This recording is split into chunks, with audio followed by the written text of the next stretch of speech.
Hello 各位好，進翻關於聖靈，耶和華見證人點樣睇聖靈呢？篇叫做聖經問題，聖靈是什麼？其中有一段咁講，不是一個個體。咁佢提出咗其中嘅兩點咧，想喺今個短片入邊大家拆解一下點樣去回應嘅。第一樣嘢咧，佢話咧，既然聖經把聖靈即係神聖力量，説成係上帝嘅手啊、指頭啊同埋氣，神聖力量，就不是一個有思想、有感情嘅個體啦。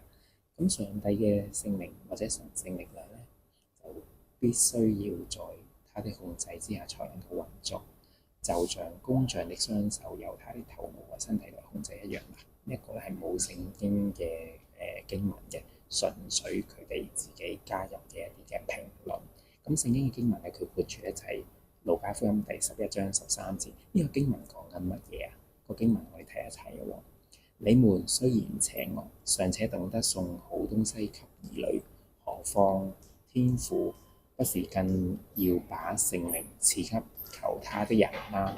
咁原來咧喺佢哋所謂嘅證據括住路加福音第11章13節，我哋睇經文嘅時候咧，其實係講緊上帝賜下聖靈俾人啫。咁其實個動詞用咗賜啫喎，咁有咩特別咧？我哋陣間回應一下。另一方面啦，咁佢就提到咧，即係咧，此外，聖經説神聖力量就像水一樣傾注下來。咁呢個咧其實係嚟自下邊嘅經文啦，以賽亞書44章3節經文咁樣講嘅：我要把我的靈傾注在你的後裔身上。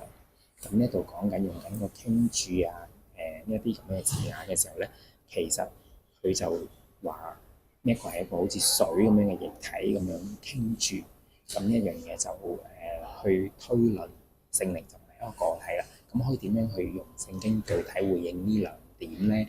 第一，即係父親會賜好東西，而上帝賜下聖靈。咁用到個動詞賜下，其實上帝都賜下佢嘅愛子耶穌基督，約翰福音3章16節。咁佢將佢嘅愛子賜咗俾所有嘅人。咁愛子唔通就斬開一份份就唔係個體咩？似乎又唔可以咁樣理解喎。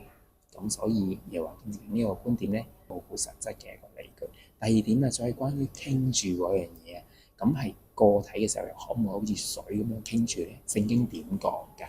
我哋睇下兩個嘅例子喺新約，一個係舊約嘅例子。新約入邊咧就保羅係點樣描述自己嘅狀況咧？腓立比書2章17節同埋提摩太後書4章嘅。咁我哋先睇腓立比書第2章17節。然而，即使把我澆奠在你們信心的祭物和侍奉上，我也喜樂，並且和你們大家一同喜樂。咁呢度咧，保羅係話緊自己即將殉道嘅時候咧，就傾住出嚟嘅。你再睇另一節嘅經文，提摩太後書嘅第4章第6節。至於我現在已經被澆奠，我離世的時候也到了。咁呢度咧，保羅都係講緊佢嘅生命即將完結。咁原來咧，保羅係可以被澆奠出嚟嘅。咁好啦，我哋又會問下保羅係咪一個個體啦？係咪一個有思想感情嘅人咧？咁另外啦，就係咧喺以賽亞書嘅第53章，咁咧53章嘅第12節，因為他傾倒自己的性命，以至於死，被列在罪犯當中，他親身擔當了許多人的罪，又為罪犯代求。咁呢度咧，我哋知道其實聖經係預告緊耶穌基督作為救主。咁佢咧，佢會傾倒自己嘅性命。咁喺希伯來文嗰度咧，自己嘅性命咧，其實代表緊自己嘅。原來咧，耶穌會傾倒自己。咁換言之咧，其實咧，當聖經將一啲嘅人物，耶穌啦、保羅啦，去用傾倒去講嘅時候咧，其實唔係去否定佢本身係一個物件，冇思想感情，反而咧印證住咧有思想感情嘅個體都係可以被傾注出嚟。總結以上兩點，耶和華見證嘅論點咧，都係純粹一個個人嘅猜想，完全經唔起聖經嘅驗證嘅，去辨明聖經嘅真道，都讓佢哋勝過佢哋信仰嘅錯謬嘅。下次見。